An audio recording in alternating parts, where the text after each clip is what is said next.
this game as well, so he would be a player that could pull out the techies. We're just laughing. Come on. It can happen, Winter. Are you gonna smile? Yeah, because when you mentioned crazy, that's the first guy. And they actually they saw eHome being completely, caught off guard by the Techies pick yesterday. Right. So it could also be a thing. From eHome, if you're looking for a surprise pick from eHome, if I had to bet, it would be on the Draw Ranger. As I said, I think it was yesterday, they do play a lot of Draw Ranger strats, and they've been doing it without Visage. Just they used to run some Draw Pugna, lineups like this where they just go and they push all the time, and they force the issue very early, and they just catch you off guard because you're not ready to actually defend your base damage in, but they're going to go for it if you're not ready. Yeah. Okay. Any final thoughts, Wega? No, I just want to mention again that Luna, she's going to keep being a relevant hero here. It won't fade off. After it started here in the later stage of the main event, it will keep going. Okay. Just checking my little list that we've been keeping throughout the tournament. There's a number of players who started off this tournament that had a chance of winning a second one. We've obviously lost a couple more players now, of course, with Secret gone. It now means we have just 2 players left who can repeat. That's Zhao 8 in LGD and Hao, who is in Vici Gaming. So there's only 2 left, and if we lose them out of this, we're down to 1. I mean, we just need 1. Well, we do just need 1, but it becomes much harder just to get one guy through to the fight. But it just goes to show how difficult it is to repeat. It's a storyline that we followed all the way through, obviously. It came into the group stages, and we were talking about it back then, and obviously with Chobra here. And we've been talking about it all week as well. And I know some people have sort of said, why do you keep talking about it? Well, because it's an important thing. It's one of those things that the players want to do as well. I remember S4 saying in his video interview that that's what's driving him right now. He wanted to win 2 in a row, or 2 overall. So how important do you think it is for these players to have those achievements each time? Because it's not about the money when it comes down to that, is it? Exactly. For every other player, it's I want to win TI, but for one who has already done it, it's to repeat the story. And as you said, it's almost impossible to win just 1 TI. To repeat the story, we'll see if that can actually happen. I mean, for Hao and Zhao 8, that's the dream. Yeah, it's tough. And we've lost a lot of champions along the way. Obviously, your guys not qualifying either, and then losing Na'Vi early. It's been a bad year for the champions and the favourites as well. It almost seems like it's the year of the wild card. But it's a good thing. I think it's a good thing overall for the scene for 2 reasons. First of all, it's going to give hope to a lot of players, a lot of teams. Nothing is impossible. When you see CDEC dominating the international, and they weren't even invited, they were a qualifier team. They did well in the qualifier, but they actually didn't even win the qualifier. They did well. They were only second. And suddenly they're one of the strongest teams here, and we're even questioning if EG can actually, beat them. So it's like everything it's a whole new scene suddenly. So, and it's also gonna bring back to earth, I'd say, the better players, if some of them feel like they are actually far away, far ahead of the others. It's just gonna bring back a tougher competition. Yeah, we've had a couple of players, notably this week. I picked out Arteezy, who said it. And Ice also said that they both used the word cocky.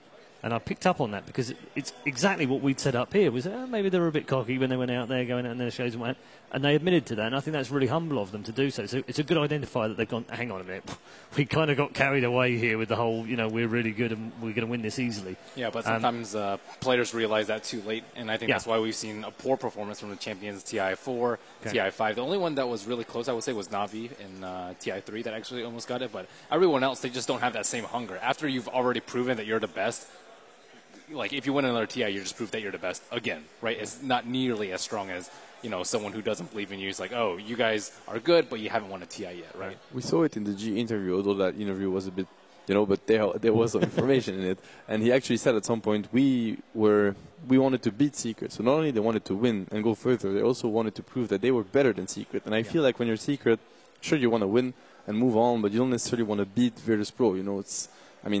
Of course you want to, but it's not a big achievement for them. Whereas Virtus Pro, it's, wow, you actually disqualified Secret. Yeah, the drive is the main thing is the drive for VP beating Secret is greater than the drive for Secret beating VP. Exactly. That's why they perform better. Yeah, sometimes it just comes down to that little bit of hunger, doesn't it, in the moment. Do you feel there was any any sandbagging of any of the teams before we got to TI. I mean, it's been a common thing in sports. I just wonder whether you feel like maybe in Dota 2 some of these guys have been keeping stuff back, haven't been putting everything in. Someone actually did say to me yesterday he believed that the Chinese teams had all not done anything for the first 6 months with their eye fully on the international. I can't believe they've gone to 11 tournaments and not tried hard. Nah, definitely not. Yeah, I don't agree as well. No. I mean, the last few months before TI, there's always talk at every LAN, like at ESL, it was talk, oh, is Secret going to pull out all their strategies or are they saving for TI? But in all reality, I haven't seen any team that I feel is saving strategy. Even Secret at ESL, they performed really well. They pulled out some Tusk-Teki combination, which was seen here at TI as well. I don't think any team was holding back stuff and trying to, because the meta changed from ESL to here. I understand the frustration, though, because people are looking for why have suddenly the Chinese teams become fantastic again when they haven't had particularly good 6 months at the start of the year. This whole thing is a fairy tale. Like, this is not reality. You always want to win in Dota. You're not like, I'm gonna lose for 6 months and then, I have this master plan. What if you just lose at TI? Then you're like, you look like a fool, basically. Yeah. And you lost everything on the whole, You always try your best because they're all competitors. They're like the toughest competitors. Okay, very quickly before we go into the draft, 1-1 or 2-0, you two? 1-1. 1-1. 2-0. Wow, okay. A difference of opinion on the analysis desk. Who'd have thought?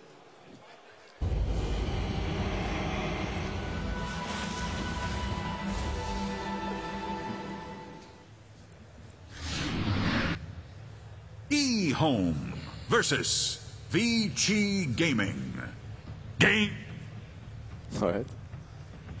Game 2. I'll help you out there. E-Home having to pull this one back. VG Gaming on the verge of making it into the top 4 yet again at the International. The draft is live. So are we going to see a Winter Ribbon this time? Because I feel like VG Gaming, they can't really afford to ban it because Bounty Hunter is still available. So same goes for the never mind for the VH, but the Garo is still there. Yeah, it was banned in the first phase of that game, so they might. But they were first pick, so that's why they could also first pick the Garo. So it's a bit riskier this time around. They have to choose between both heroes. On the other hand, if they do let the Winter Wyvern and E-Home first picks it, they can go for the Dogs here. So there's this Winter Wyvern Dogs here. If you get mind game we've seen. There is, but you can also get Gyrocopter Darks here, which is also super strong if they rate Winter Wyvern that high. So there's a little mind game now from FY and what he wants to do here. I think at the moment E-Home rates Wyvern the highest. Like maybe Lina would be their second priority, but I can see Wyvern, Lina, and Bounty Hunter. These are the 3 heroes that they more than Dogs here. Yeah. That's what they have been doing as well, just picking it as soon as possible, any chance given. So Darcy actually gets banned out. Interesting. Gyro again?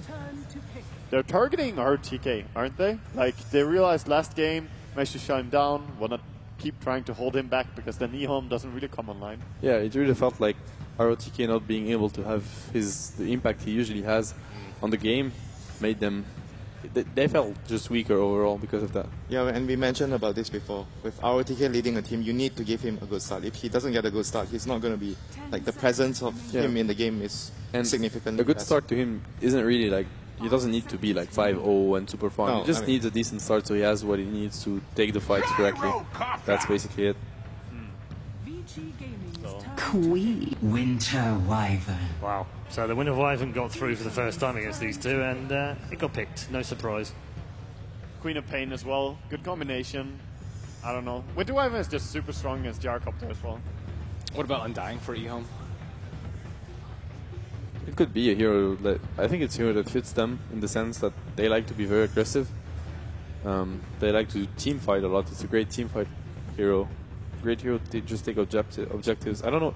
Do they even pick DK E-Home? I'm thinking of a lineup around DK Gyro, but I'm not sure they've played DK so much. I don't believe it's CTY's hero as well. It just doesn't feel like it because he excels at these high skill heroes. You know, these heroes that can bring the insane plays. He's not a very mechanical. I go in and stun with a Shadow Blade DK. At the same time, I think it plays to the strengths of their team. As we saw, like last year, RTZ played a lot of DK, and they just won game straight up with it just because it was a straight out draft. I mean, sometimes you have to pick a hero according to your lineup instead of focusing too much. Oh, this guy, he's really good at playing heroes. Of like course. this. Yeah. You have to fit the lineup. So I think you need to find a balance between those Storm Spirit. All right. Well, that was cool. balance. No balance. Only CTY Storm. And there's a hero that eHome completely gave up on. It's Razor. I feel like they've been picking Razor a lot prior to the main stage, and they completely forgot about it or just ignored it. I mean, we talk about CTY. You He don't had want a bad game. You remember he had that? Yeah. I mean, bad game. He had a tough game versus EG. It's a techies game. And It's then always going to be a bad game. no more Razor. I mean, his Razor was not having fun, but as Winter said, the techie gank, the suicides, it's just, you're not used to it, and it happened.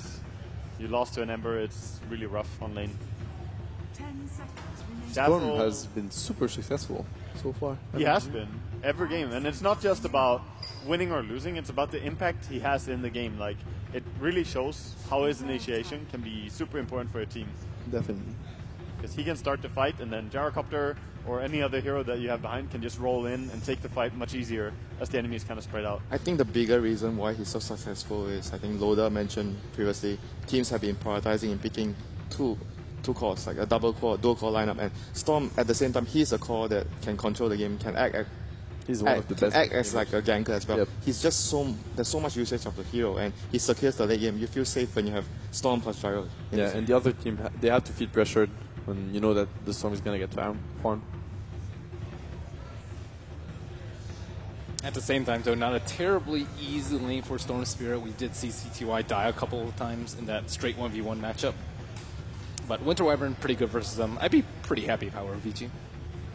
Yeah, I mean, having a Wyvern to defend your teammates against the Storm is obviously very good, but I feel the Storm this game, maybe you want to consider getting Orchid earlier. I'm not sure if you want to forego the Bloodstorm, because Orchid is just a good way of, when you initiate, you don't have to worry about the Wyvern actually saving the target, since you can always see the Wyvern first and just drop the Orchid on him, and you can proceed to secure the kill. It's also the way that if Storm gets Orchid, even if he gets it at the same time as the Queen of Pain, he will be able to jump in and silence her and pull her and kill her before she does anything, really.